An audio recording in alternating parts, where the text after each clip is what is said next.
Hayırlı erте, Toru efirde Tataristan yoğalıkları stüdiyada Gülnaz İbrahimova bizning bugünkü çıkarılışta.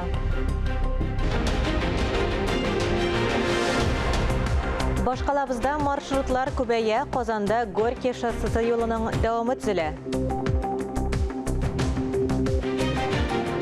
Volontyorlarning Shiratdagi igiligi, yordamga muhtoj oila nishig etib bir otna ichida mashinali bo'ldi.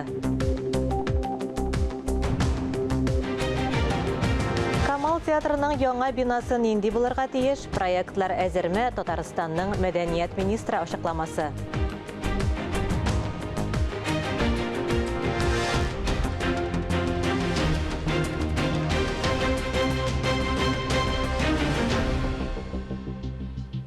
Gorkiy shossesining dublyori bo'lgan yo'lning birinchi uchastigini tuzuv ishlari 90%ga tamomlangan. Әлеге yo'l Nesmelov uramын барлык dinlar храмы bilan toshtira. Qozon meriyasi yetakchilari yo'l salonining borishini qaradi. 16 шақырымға созылған яңа юл солына. Горький темір юлы буйлап уза. 4 полосалы юл 2 яктан да 2-шәр полосалы була. Җәяүлеләр һәм спорт сөючеләр өчен велосипед юллары белән тротуарлар да ясала. Протяженность первого Yolun birinci ilişi 6 şakırım 200 metre uzunlukta. 1 şakırım İraklıktaki yeşil zona bultur salıngan idi. Bu yıl 5 şakırım bu yakın yol tizile. Юлның беренче комплексы Несмелов урамы белән Бишбалта бистәсе күперен тоташтыра. Ә юлның икенче комплексы барлык диннәр корылмасына кадәр бара. практически работы. Yolga asfalt düşəy işləri 90%-ka başqarılğan indi. Marşrutlu yaktortu boyunca da işlər tamamlanıb gələ. Kommunikasiyalar şiltlərin salı axırına yaxınlaşa. 10 kilometr uzunlukta tırpa ötkərgişlər ulaştırıldı. Строительство дублера Горького шоссе. Gorkiy shossesining davomini tizuv istinakli yo'nalish bo'lib tura. Biz zo'r Qozon bujrasining Shiratdagi etaplarını tizuvni davom etamiz. Bu yil Voznесение trakti bo'yicha da ko'pgina ishlar boshqarildi. Hammana Gorkiy shossesining davomida zo'r ish deb sanaymiz. Юл имин һәм сыйфатлы юллар ил күләм проекты буенча төзелә. Ул федераль әһәмияттәге М7 трассасы белән тоташтырыла. Яңа маршрут Татарстан башкаласына Мәскәү ягыннан керүне уңайлы итәргә тиеш. Айзилә Батырханова, Валентина Васильева, Татарстан яңалыклары. 2025 елда Камал театры үзенең адресын үзгәртә. Кабан күленең каршы ягында Нурсултан Назарбаев һәм Хади Токташ урамнары кисешкән урында була. Бу хакта республика хөкүмәтендә узган брифингта сөйләштеләр. Театрның яңа бинасы нинди булырга тиеш? Бу сорауга архитекторларның халыкара конкурсы йомгаклары җавап бирер. Әлегә 8 автор сайлап алынган, барысы да мәдәният объектлары корылмаларын проектлауда эшли. Яңа театр комплексының тышкы коммуникацияләре җир астында, шунда ук парковка урыннары да булыр дип фаразлана. Проектка, конкурска 2022 елның февралендә йомгак ясыйлар. Россия театрларының яңа гастрольләр проекты «Поехали» дип атала. Проект илнең бәйсез театрларын берләштерде. Анда катнашучылар исемлегенә Казан, Мәскәү, Калуга һәм Түбән Новгород театры берләшмәләре керде. Проект заманча театр сәнгатенең күп төрлелеген күрсәтергә тиеш. Ул яңа драма, перформанс, сторителлинг жанрларына нигезләнә. Яңа әсәрләр Казанда 2-24 ноябрьдә Милли китапханә мәйданчыгында тәкъдим ителә. Проект Татарстан Республикасы Мәдәният министрлыгы ярдәме белән тормышка ашырыла. Сәфәр ул үзе ул бик кызык процесс. Шуңа күрә минемчә ул безнең шушы ул бит дәүләт театр түгел, ул ирекле театр. Аның мәгънәсе ул кешеләрнең иң зур теләге шушы процессларда эшләргә, үз иҗатын кешеләргә күрсәтергә. Шуңа күрә минемчә безнең бу шушы театрга, мон театрга, ул театраль лабораториягә, аларга бу шушы тәҗрибә бик мөһим. Казанда Продобро игелек турында Бөтен Россия форумы узды. 5 көн эчендә 75 төбәк вәкилләре фикерләре белән уртаклашты. Үзләренең волонтерлык проектларын тәкъдим иттеләр. Җиңүчеләргә кыйммәтле бүләкләр тапшырылды. Будете еще участвовать? Конечно! Танышу уеннары, иҗади биремнәр, фикерләшү, гәпләшү, берничә көн эчендә Россия төбәкләре студентлары бер йодрыкка берләшеп, бердәм командага әйләнде. Көллиятләрдә тәрбия эшен оештыру буенча тәкъдимнәр эшләнде. Мы ждали много позитивных эмоций, много знакомств, опыта. Мы это и получили, мы получили то, что мы хотели. Форумның конкурс өлеше дә бар иде. Катнашучылар үз шәһәрләрендә гамәлгә ашырыла торган проектларын тәкъдим итте. Җиңүчеләрне нәтиҗәлелек, алга этәрү, системалылык юнәлешләрендә ачыкладылар. Здорово, когда есть возможность узнать мнение экспертов о том, какой проект, получить обратную связь. И форум-то про добро. Форум игелеккә багышланды. Без аны социаль проектларны ирекле формага, волонтерлык функцияләрен тормышка ашыруга юнәлттек.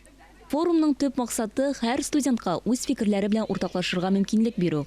Әйтик шул ук достижение года дигән проект ул сүз арасында иңнәрне билгеләү проекты. Һәм уку программасында без сүз студентлары өчен оештырабыз. Әйтик шул ук Лига форум җәйге кампания кысаларында безнең сүзләр өчен махсус палатка форматында оештырыла матур гына бер шундый лагерь. Һәм анда бик теләп сүзләр киләләр, катнашалар, бер-берсе белән булган тәҗрибәләрен бүлешәләр. Мы должны интегрировать. Без барлык министрлыклар һәм ведомстволарга берләшеп бер бөтен булырга тиеш. Үзара хезмәттәшлек нәтиҗәсендә һәр яшь кешенең тормышта үз урынын табарга булышабыз. Уйланган проектларны гамәлгә ашыруын телибез. Казан игелек турында форумына башлангыч бирде. Киләчәктә аны ел сайын Татарстан башкаласында үткәрүне күздә тоталар. Айзилә Батырханова, Валентина Васильева, Ринат Сахибгәрәев, Татарстан яңалыклары. Без сезне Душа Россия волонтеры хәрәкәте хәйриячеләренең игелекле эшләре белән даими таныштырып барабыз. Бу юлы волонтерлар авыр хәлдә калган ялгыз ана гаиләсенә булышкан. Хезмәтләр өчен вакытында түли алмау сәбәпле өенә җылылык һәм электр бирүне туктаткан булганнар. Машинаны арендага алып эшләүдә әҗәтләрдән котылырга булышмаган. Бу көнне Любовь Черкасованың яшәеше тамырдан үзгәрде. Моңарчы арендага алынган машинада тәүлегенә 20 сәгать эшләп тә электр һәм җылылык өчен әҗәтләрен түли алмаган иде. Ничарадан бичара дигәндәй, волонтерларга мөрәҗәгать итәргә тәвәккәлләде. Гызларын игътибарсыз калдырмадылар. Чарасызлыктан арган хатынның күлендә кабат яшәү чаткылары уянды. Бик авыр хәлдә калган гаиләгә ничек тә булса ярдәм итү теләге туды. Барлык дусларыма, ярдәмчеләремә, социаль челтәрләрдәге барлык әбүнәчеләргә шушы теләкне үтәүдә булышларын сорап мөрәҗәгать иттем. Башкалар кайгысына битараф булмаучылар аз түгел икән. Она еще не знает, что мы везем ей деньги на оплату задолженности по электричеству. Җыелган акчага электр өчен 55 мең сумлык бурычны түләгәннәр, җылылык белән тәэмин итү системасын алыштырганнар. Любовь Черкасова көтелмәгән шатлыктан Юлия Хакимова белән очрашуда дулкынлануын яшерә алмады. Сюрпризның тагын да зурагы алдарак булган икән әле. Я считаю, что мы сделали невозможное, потому что за неделю купить. Үзем дә бер атна эчендә мөмкин булмаганны эшләдек дип сөенеп бетә алмыйм. Кыска вакыт эчендә автомобиль сатып алуны моңарчы күз алдыма да китерә алмый идем. Без бергәләп тотынгач алдык. Черкасовлар гаиләсе өчен машина бик тә кирәк. Алар шәһәр чизендә яши. Көн сайын иртән балаларны мәктәпкә илтерә туры килә. До сих пор не верится, если честно. Спасибо большое за помощь. Это очень важно. Вообще машина для меня это необходимость. Действительно жизненная необходимость. Әнә шулай яңа машина белән үй кабат җылыга төренде. Любовь та, балалар да бу дөньяда могҗиза барына кабат ышанды. Күңелләре бер белмәгән битараф булмаган кешеләргә рәхмәт хисләре белән тулы. Фарис Мөхәммәтов, Ия Кисицина, Ринат Сахибгәрәев, Татарстан яңалыклары. Бүген Татарстан Республикасы президенты аппараты җитәкчесе генерал-лейтенант Россия Эчке эшләр министрлыгының мактаулы хезмәткәре Әзгат Сәфәровның гомер бәйрәме туган көне. Хезмәт юлын ул 1984 елда Казан шәһәре Совет районы Эчке эшләр бүлеге тикшерүчесе итеп башлый. 98 елдан алып 2012 елга кадәр Татарстан буенча Эчке эшләр министры. 20 елдан артык Динамо физкультура спорт җәмгыятенең региональ бүлекчәсен әйдәп бара. 2013 елның августыннан Әзгат Сәфәров Татарстан президенты аппаратын җитәкли. Татарстан телерадио компаниясе юбиляр адресына юлланган күп санлы котлауларга кушыла. Яңалыклар чыгарылышын дәвам итәбез алдагы минутларда.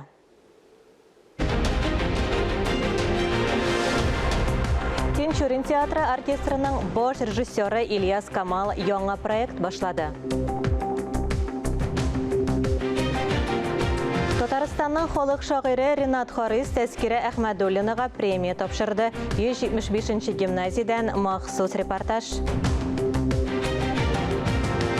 Бүген Әлфия Авзалова исемендәге халыкара фестиваль бәйгенең сайлап алу турлары башлана.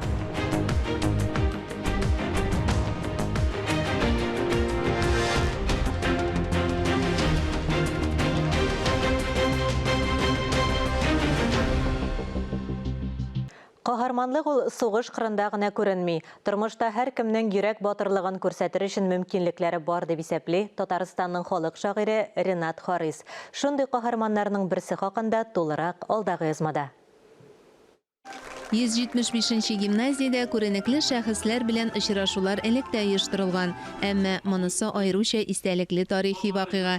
70 еллык иҗат тәҗрибәсенә ия халык шагыйре Ринат Харис белән әле алар беренче генә очраша. Шуңа да әзерлек көчле булганы сизелеп тора. Эй, Казан ханлыгы улы, тарихлы да яшьтәсин. Яшь буынны иҗат дөньясы белән таныштырудан тыш Ринат ага Харис әманәтен үтәргә килгән. Рәшит Вахапов фонды оештырган чарада катнашып алган 100 мең премиясен ул гимназия вахтеры, балаларның гомерен саклап калуга үз өлешен керткән Тәскирә Әхмәдуллинага тапшырды. Тәскирә Әхмәдуллина тумышы белән Ринат аганың якташы Буа төбәгеннән. Буа якташлыгы һәр вакыт үзебезнең якташларыбыз, Казанда яшәгән якташларыбыз турында белешеп яшибез. Алар нәрсә эшли, кая бара, барсын да белеп торырга тырышабыз. Алай гына да түгел, әле Тәскирә ханым минем әтиемдә дә мәктәптә укыган ханым булып чыкты. Шуларның барсын да белгәч, әлбәттә мин рәхәтләнеп Рәшит Вахапов исемендәге премияны үзебезнең күренекле якташыбыз, каһарманлык күрсәткән кешебез Тәскирә ханымга тапшырырга булдым. Ринат Харис фикеренчә, Тәскирә Әхмәдуллина йөрәк батырлыгы күрсәткән каһарман. Мин шатмын.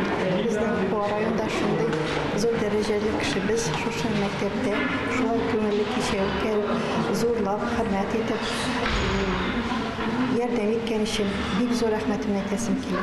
Тәскирә Әхмәдуллина белән якташлар булуыбызга чын күңелдән горурланабыз дип сөйләде сәхнәдә чыгыш ясаган Буа якташлык җәмгыяте президенты Ирек Закиров. Бик горурланабыз. Тәскирә Харисовның да бу районда күлчеркенә булды да үскәненә. Шунысын да искәртеп үтик. Буа җәмгыяте ярдәмгә мохтаҗ якташларына һәр даим булыша. Әлеге игелекле чарада шуны дәлилли. Һәр хәлдә гимназия балалары өчен әлеге очрашу игелеккә өндәү үрнәге булып күңелләренә кереп калды. Мөршидә Җихан, Тахир Хәсәнов, Татарстан яңалыклары. Бүген Әлфия Авзалова исемендәге халыкара фестиваль бәйгенең сайлап алу турлары башлана. Шул уңайдан студиябезгә әлеге фестивальне оештыручыларны чакырдык. Әңгәмәне журналист Миңназым Сәфәров алып бара. Хайырлы көн, мөхтәрәм җәмәгать. 20-21 октябрь көннәрендә Казанның Сәйдәш мәдәният үзәгендә Татарның моң патшабикәсе Әлфия Авзалова исемендәге 2нче халыкара фестиваль бәйгенең сайлап алу этабы башлана. Фестиваль легендар җырчы истәлегенә багышлана һәм аның иҗади мирасын саклап калу максатыннан чыгып уздырыла. Без бүген әлеге мәдәни чара турында сөйләшү өчен студиягә Әлфия Авзалованың иҗатын саклау һәм үстерү фонды президенты Әлфия апаның кызы Зөлфия Нигъмәтҗанованы һәм Татарстан дәүләт җыр һәм бию ансамбленың сәнгать җитәкчесе Татарстанның халык артисты Айрат Хәмитовны чакырдык. Хәерле көн, Зөлфия ханым, хәерле көн, Айрат әфәнде. Хәерле көн. Икенче фестиваль дип әйтәбез. Менә беренчесеннән нәрсә белән аерыла? Гадәти сораудан башлыйк әле әңгәмәне. Ну, иң беренчесе бу авыр заманда үткәрү, пандемия вакытында мондый дәү фестивальләрне үткәрергә бик авыр, һәм инде җиңел яктан онлайн ягы да бар. Шуңа күрә күбрәк кеше катнашу, ерактагы кешеләрнең монда катнашу мөмкинлеге арта димәк. Шуңа күрә аның да үзенә күрә бәхете бар. Инде фестивальгә килгәндә бүгенге көндә бик тә күп заявкалар, бик тә күп онлайндан карыйбыз. Инде ни димәктән җыр һәм бию ансамбле монда. Мин утырам бу фестиваль янында. Минем әйтәсем килә, ни димәктән җыр һәм бию ансамблендә Әлфия апа заманында 2 ел эшләп киткән. Минем өчен ул ветеран, җыр һәм бию ансамбле ветераны. Шуңа күрә без ят кеше түгел, кеше түгел. Шуңа күрә фонд белән бергә якты элемтәдә эшлибез. Һәм инде бу фестивальне җыр һәм бию ансамбле үз кул астына алды. Быел әзрәк ничек әйтим инде, шушы онлайн дигән чаралар үтәчәк бит инде. Безгә күбесе җибәрделәр видеоларын, менә аудио язмаларын, видео күбрәк видео гомумән менә Америкадагы кем катнаша безнең фестивальдә? Америкадан, Кубадан, хәзер әйтәм, Канададан, Үзбәкстан килде, офлайн була, кыз уже килде. Бүген бездә катнаша беренче турга килде Үзбәкстаннан кыз. Хәзер әйтәсем килә, менә шул отличие, шул ничек әйтәм? Айырмасы шунда. Әмма ләкин барыбер Алла бирса, бүген карый башлыйбыз бөтенесен, кем офлайн, кем онлайн, бөтенесен карыйбыз зур экранда. Менә кем бездә заявка бирде, шуларны бөтенесен карыйбыз. Шуңа күрә Алла бирса, бүгенге көн бик шундый авыр була безнең өчен, әмма ләкин бик жаваплы да, шатлыклы һәм җаваплы да. Дөньяга сибелеп яшәгән татар өчен әлбәттә халыкара фестиваль нормаль хәл булырга тиешендә. Ләкин хәтерләсәгез, беренче фестивальне үткәргәндә тәнкыйть итүчеләрнең телендә нәрсәгә безгә ул дәрәҗәдә теге халыкара фестиваль итеп үткәрергә, үзебезнең район кешеләрен күбрәк иҗатны ашырга тырышырга кирәк, яшьләрне тартырга кирәк дигән сүзләр ишетелде. Сез моңа килешәсезме? Беләсезме, чыннан әйткәндә, халыкара нишләп ул халыкара? Үзе безнең Татарстандагы гына фестиваль булса, безнең бит татарлар Казанда гына тормыйлар, Татарстанда гына тормыйлар. Күпме безнең дөнья Америкада, Канадада, Австралиядә, Төркиядә, бөтен җирдә, Финляндиядә безнең татарлар бөтен җирдә бар, шулай бит. Шуңа күрә аларның например, теләкләре бик зур, онытмаска аларның традицияларын. Шуңа күрә гадәтләребезне онытмаска. Бу көндә менә бу фестиваль бөтен татарларны берләштерү үзебезнең мәркәз Казаныбызда. Менә төп сәбәбе үзебезнең телебезне, динебезне, гадәт-горефләребезне бөтен дөньяга күрсәтеп, нинди бик халык татар халкы. Җыр ягыннан, бию ягыннан, нәфис сүз ягыннан, һәм инде гадәт-горефләребезне онытмыйча, киемнәребезне онытмыйча, ничек итеп матур итеп без аны бөтен дөньяга күрсәтергә тиеш. Төп сәбәбе һәм инде безнең өчен, минем өчен шул фестивальдә ниндидер яңа йолдызларны табып, үзебезнең ансамбльгә чакырып, алар эшләргә тиешләр, һәм инде татар милләтенең югары дәрәҗәгә күрсәтергә тиешләр дип ышандым.